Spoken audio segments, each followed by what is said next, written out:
What's going on, you good looking beautiful people? This is Tom from Team NWP, and we're coming out of a good weekend. So as you see in front of me, we've got the good old Golden Frieza leader. We've just had our regionals for Oceania in March 2022. Gosh, I'm forgetting what year it is already because they were all blending into one. But I played Golden Frieza, went 4-2, so ended up coming 12th place, which I'm personally very happy about. It's like, I'm not the most competitive player, and it's definitely higher up there as far as my results go, but nonetheless, playing a set 1 leader, I'm happy with that. So, for those of you who do not know what this leader does, it's been around since the dawn of the ages, from set 1 all the way back in the day. I picked this deck, like this leader up, way back when, and then dropped it for a little bit, picked it back up in set 6 when we got all that Frieza army support, and I've just never put it down since. It's such a bundle of fun, and in my opinion, it's probably still one of the best yellow leaders in the game. Like, it's not exactly generic because it's very archetype specific, but for what it does, it's fantastic. So let's get into the profile. I've got some nice little spice things for you guys to stick around and check out, so I'm really happy to share this, but let's get into it. So, activate main on the unawakened side, where we're sending one Frieza army battle card from our battle area to the drop. We untap an energy and then we draw a card. Awaken is 4 or less life and we draw 2 cards.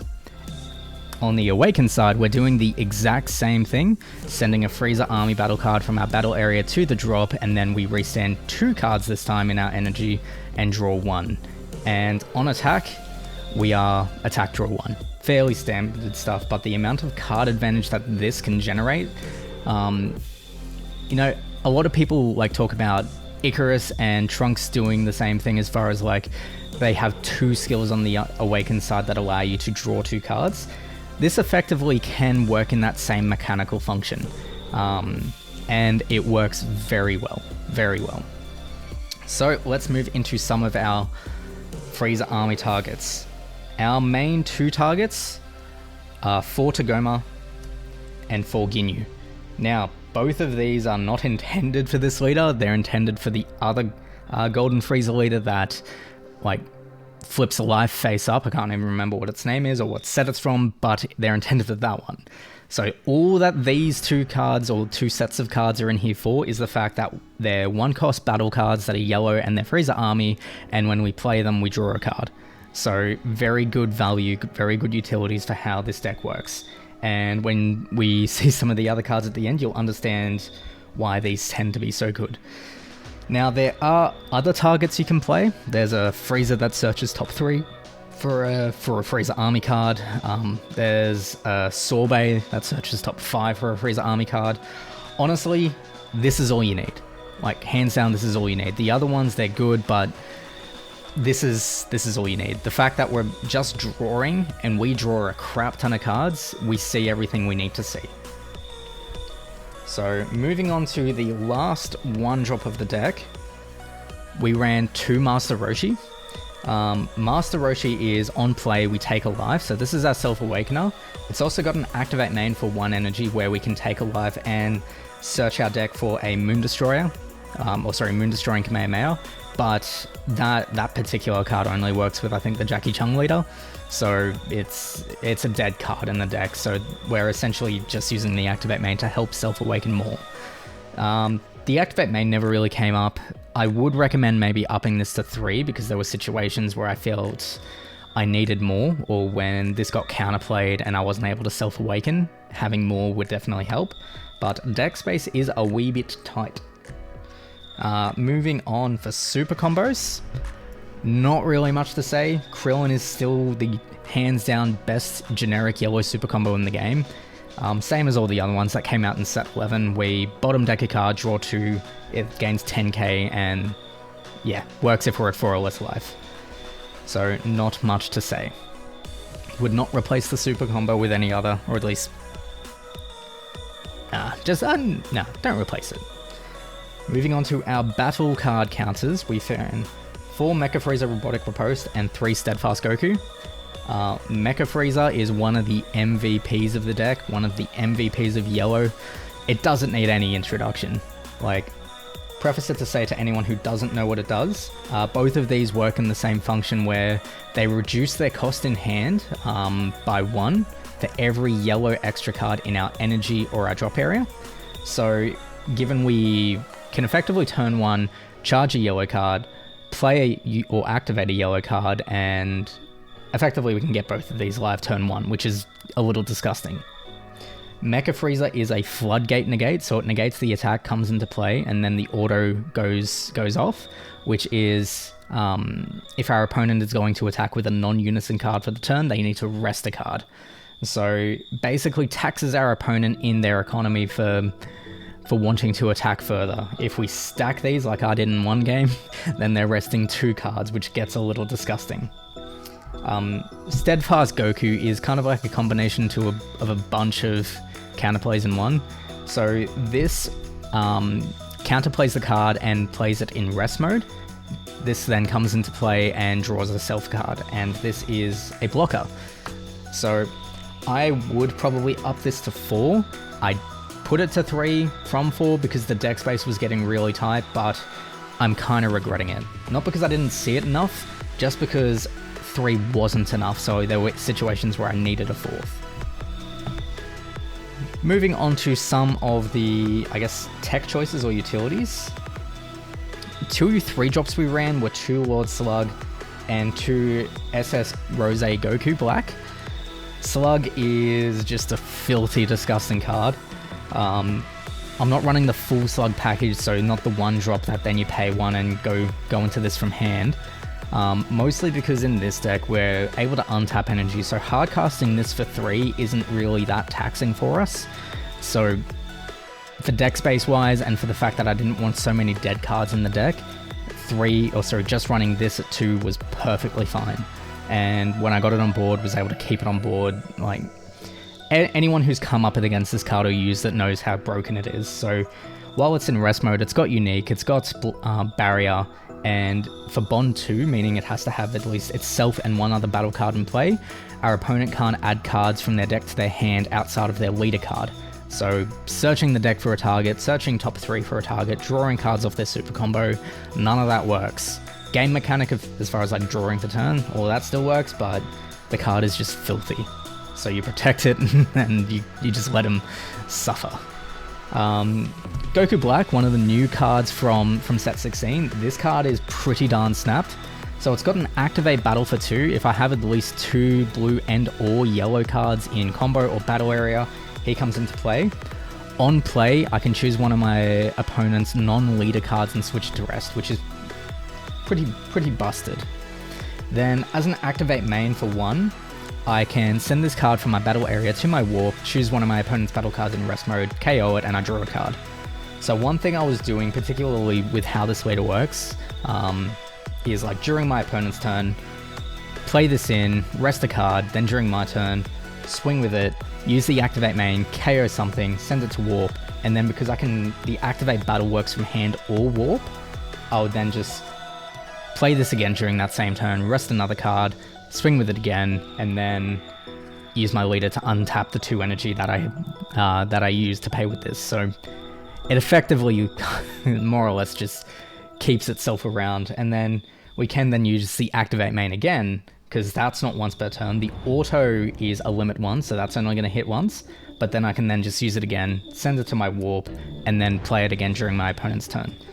So amongst all that, during my turn, I've only ever really lost 1 energy, effectively, during that play, which is kind of snapped when you think about it. So moving on to some of our game finishes, we did a 2-2 split between Divine Transformation and Dragon Fist. Originally I had this up at 3, cut it down to 2 so I could make space for 2 Dragon Fists to come in, and I'm so glad I did. Like, this is broken, like hands down broken. When it comes down, it's very difficult for our opponent to get rid of, but I'm so glad I had Dragon Fist, because this is a turn 5 play at the earliest, where this is a turn 4 play at the earliest. So those games where I really needed to push for that damage or push for game turn 4, this came in clutch. So I'm not going to say you have to run one or the other, because it's very dependent on how your deck's working. if you're not running unisons or not running a heavy unison lineup, then Dragon Fist is not really ideal because it needs a unison. Whereas Divine Transformation doesn't need any unison at all, and it's a very safe play. Like, I'll put it that way, it's very safe. Moving on to some of the last yellow battle cards, we played one cooler. It's a counter for yellow. Like, it is 3 yellow, so it doesn't get any cheaper, but it comes into play, counters the counter that our opponent is countering with, and then I draw 1 card. If I've got 6 or more in rest, or 6 or more cards in rest, then I draw another. So being able to negate something like a Pan secret rare or a Hatch secret rare that just floodgate us out of attacking for the turn is broken. And then Bergamo, it's limited to 1 for a good reason. Just when we rest a card, we can tap 2, bring this into play, and then rest 2 more cards, ignoring barrier. Just, nah, like, this probably doesn't need to stick around. At 1, it's not doing much, but yeah. Moving on to the non-strictly speaking yellow cards, we ran 2 Sun Gohan and Videl, 1 Champa, 1 Poutine, and 1 Secret Identity Black Mask Saiyan. Sun Gohan and Videl is one of my favorite cards of this deck. Like, one thing that cripples the Golden Frieza leader, because we're counter heavy and we're untapping energy, the Vegeta Xeno and the Goku Xeno striving to be the best. Is it striving to be the best? The black ones from Gogeta Xeno that no one likes. This just clears them out. So this is an activate main for 1 yellow. We discard it from my hand, target 2 battle cards ignoring barrier, neg them both 5k, and I draw a card. So given both of those 2 floodgates, and in fact most floodgates like the Whis, the Borgos, the Kami, like all of those, are 5k or less. So this just helps clear them out very, very easily. Champa, just being able to pop that 1 cheeky double strike on. One thing I find really, really good to do to put our opponent in a bit of a dangerous spot is, instead of trying to get them from like 4 life to 2 life to 0, trying to get them from like 5 to 3 then to 1 can be a lot trickier for them to play around. So I will usually use Champa to get them from 3 life to 1 life, because as soon as that's done, all those counters that they use where they can take a life and play a token that has blocker, all of those are effectively switched off unless they're going to pay the 2 energy for them. So I'd usually sneakily try and do that with this. Secret Identity Black Mask Saiyan, sorry, not Black Mask Saiyan, but you get it. Free Overwhelm, it clears cards when we come into play, and it's a 25k beat stick. Prior to the way the deck is now, I was running a 2-2 split between this and Bardock fighting against Fate. If you have room for both, do both. I found that I really needed to slim the deck down, and this deck needed more removal than it did more attacking pressure, because there's plenty of attacking pressure as it is. Poutine, because it's Poutine. Like, it's a staple in yellow. We rest a card, she comes into play, and then while she's in play, when our opponent activates a counter or plays a battle card using a skill, we can choose one of their battle cards, switch to rest. So, good utilities. Now, moving on to the last battle card of the deck, our secret rare of choice was Pan.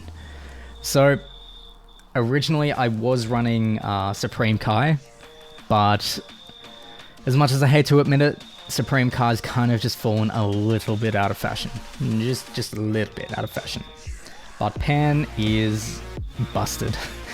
One particular game was against a player playing the like big 8-drop Gogeta thwarting, like the SS4 one. I managed to steadfast it and then stop it from attacking in my next turn because it can't be KO'd while it's in rest. I couldn't really out it easily. My opponent was playing around Final Flash, so last resort, I just hardcasted Pan, or not hardcasted, it was free, but then used the activate main to steal the thwarting, and I was fine. Like, I was happy. But definitely one of the best secret rares in the game, if not probably the best generic secret rare in the game. She's not the cheapest, but by far is she one of the most effective. Now, I promised there was some spicy stuff in here, and so far there hasn't really been much spiciness, but Coming down to the unisons, here's where things got really good for me. I ran 3 Sun Gohan and High Dragon new pals. So this card for this deck is snapped. So it's got a neg -0, which is absolutely useless. It's just draw a card, which is perfectly fine. But its +1 is we play up to 1 battle card in our drop area that is yellow and has a cost of 1, and we play it in rest with our skills negated. So effectively, turn 1, I'd get a Tagoma or a Ginyu, sack it off, put it into the drop, untap, draw a card. Turn 2, I'd get one of these down, and then just start recurring the same battle card over and over. So recur this from drop, use leader, send it to the drop, untap energy, draw a card. So it effectively meant that I was able to work around one of the crucibles of this deck, which is the fact that if we can't really get a Frieza army card on our battle area, then we're a little stuck. This just allows us to just loop the same one. Even if we just see one, we can just loop it over and over. So it makes resource management for this deck so much easier. So much easier. It's permanent, which is also kind of nifty. It's not groundbreaking, but it's just while we have a skillless battle card in our battle area during our turn, this gains 10k. So on our turn, it's a 15k beat stick. So in the 2 games that I lost in the day, my opponent was able to manage this and just stop it from being on board. And with that, I was kind of back to the way Golden Frieza usually is as far as resource management, which is I have to invest energy first by playing a card to then gain energy back. So this speeds the deck up so much. I'd highly recommend it. I was running 4, 3's fine. Like I saw it turn 2, turn 3 at the latest almost every single game. Then the last unison of the deck, fairly self-explanatory, we've got Trunks. One particular game, and Daniel, if you're watching this, you had me, you 100% had me, but needed just 1 or 2 last attacks in to get that last life, had no more cards in hand that I could really work with, but was able to draw 1 from swinging with the lead, top deck this 1 card.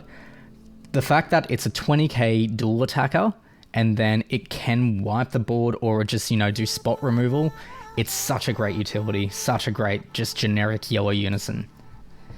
Now, let's start closing things off with our extra cards. We ran the 1 Cold Bloodlust because Cold Bloodlust is broken. We ran 2 Tyrannical Blow. I think this card is heavily underestimated. Like, it stops almost every floodgate. Doesn't stop Oceanias, unfortunately, but, Toppo, Mecha Frieza, the Boo, Trunks, Heroic Prospect, all of those can be hit by Tyrannical Blow, as well as just other stuff in general that we need to work around. But the other broken part about this particular card is, in addition to countering or playing the card that's being played with its skills negated, it can hit another battle card or a unison card and negate their skills for the turn as well. So 2 for the price of 1. Always good. We ran 3 Frieza Army Reinforcements because card is broken. It's just our generic token counter. We can take a life instead of paying cost if we're at 5 or less life and, play a token with blocker. We ran 3 Black Kamehameha. I absolutely love this card. 4 is probably a little bit much, but again, that's because deck space is really tight. I wouldn't say 4 inherently is bad. It's just deck counts at 57, so it's a wee bit tight. We ran 3 Frieza's Cool, busted turn 1 play. So what I'd usually try to do turn 1 or from my mulligan is keep at least one of these 3 extra cards in hand, so I can charge one of them turn 1 and then use Frieza's Call on my turn 1. So that way I've got the 1 battle card, extra card in my energy and the 1 in drop, and I'm ending that turn with an energy active. So stuff like Mecha Frieza and Steadfast Goku are live turn 1, which is especially good against stuff like a turn 1 Gogeta thwarting, which we all know how hard or rough that can be. And then the last card is Vegeta's Final Flash. Again, 3's probably fine, could be at 4. I personally only own 3, so that's part of the problem. But I never found myself in a situation where I needed that 4th for any of these particular cards. But anyway, that be the deck profile. So I had an absolute blast of a day. I love this deck to bits. You know, I'm very happy with how it went. The decks that I lost against were blue. So it was a set 10 Zamasu and it was an Android 21. And they were to the teeth, like very, very close matches. So hands out to those two opponents. You played me well and you got me good. But that'd be it. If you stuck around, thank you. Love you much. And I hope you stick around for the next one.